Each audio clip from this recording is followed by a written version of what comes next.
പോയ കാര്യം എന്തായി? അത് നടക്കില്ലടി, നടക്കില്ല. എല്ലാം തടസ്സങ്ങളാണ്. ശരിയാണല്ലോ, എന്തെങ്കിലും തടസ്സം തന്നെയാണല്ലോ. അമ്മേ, തടസ്സം മാറാൻ വേണ്ടി ഒരു സിദ്ധന്റെ പരസ്യമുണ്ട്. നമുക്ക് സിദ്ധനെ വിളിക്കാം. ഏത് സിദ്ധൻ? എവിടെയുള്ള സിദ്ധൻ? അമ്മ ഇതിനകത്ത് വന്ന് കണ്ടു നോക്ക്.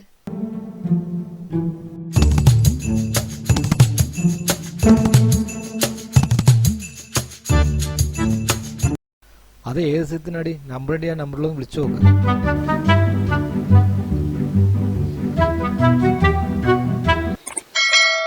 ഓ സാഹ, ഓ സാഹ, ഓ കുട്ടൂസരായ സ്വാഹ, ഓ ഡാഗ്രിയായ സാഹ, ഓ ബുത്വായ സ്വാഹ, ഓ വിക്രമനായ സാഹ. ഏതു തരത്തിലുള്ള തടസ്സങ്ങൾ മാറ്റാനും പ്രതിവിധികൾക്കും ബന്ധപ്പെടുക ശ്രീ കിടങ്ങൂർ ഗിരി.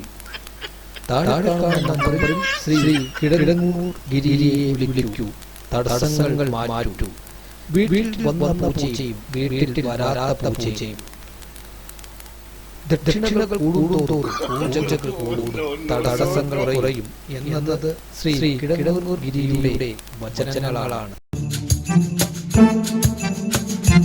നോക്കട്ടെ, ഈ സിദ്ധൻ കുട്ടൂസിനെ ഡാഗിനിയാണല്ലോ വിളിച്ചു വരുത്തണേ. മായാവിനെ പൂട്ടിയത് കുട്ടൂസിനും ഡാഗിനിയല്ലേ? അതുകൊണ്ട് അമ്മ ഈ നമ്പറിൽ വിളിച്ചു നോക്ക്, കിട്ടും. എന്നാ നമ്പർ കിട്ടിയിട്ടുണ്ട്, അമ്മ വിളിച്ചു നോക്ക്.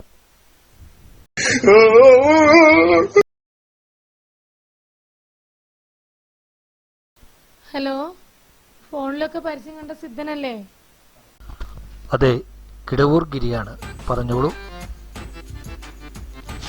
ഞങ്ങൾക്ക് കുറെ തടസ്സങ്ങളുണ്ടായിരുന്നു, അത് മാറാനായിട്ട് എന്താണ് ചെയ്യേണ്ടതെന്ന് അറിയാനായിരുന്നു.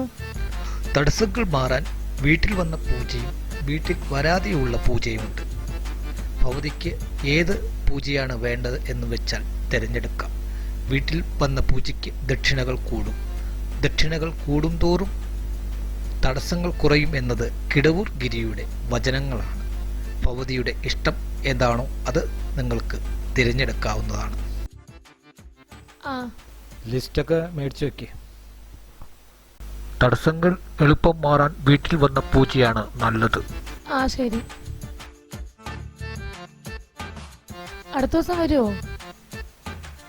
ശരി. എന്താ സിദ്ധൻ പറഞ്ഞേ? അടുത്ത ദിവസം വരാന്ന്. പൂജയ്ക്കുള്ള ലിസ്റ്റൊക്കെ തരാന്ന് പറഞ്ഞിട്ടുണ്ടോ? ലിസ്റ്റൊക്കെ മേടിച്ചു വെക്കുക. ഏതായാലും പൈസ ചെലവാ. ഇത്തിരി പൈസ ചെലവായാലും കുഴപ്പമില്ല, നമ്മുടെ തടസ്സങ്ങളൊക്കെ മാറട്ടെ. നല്ല സിദ്ധനായിരിക്കും അല്ലേ? അല്ല മോളെ, നല്ല സിദ്ധനായിരിക്കും. ഒരു എര വന്ന് പെട്ടിട്ടുണ്ട്, കാത്തിരിക്കൂ, കാണാം.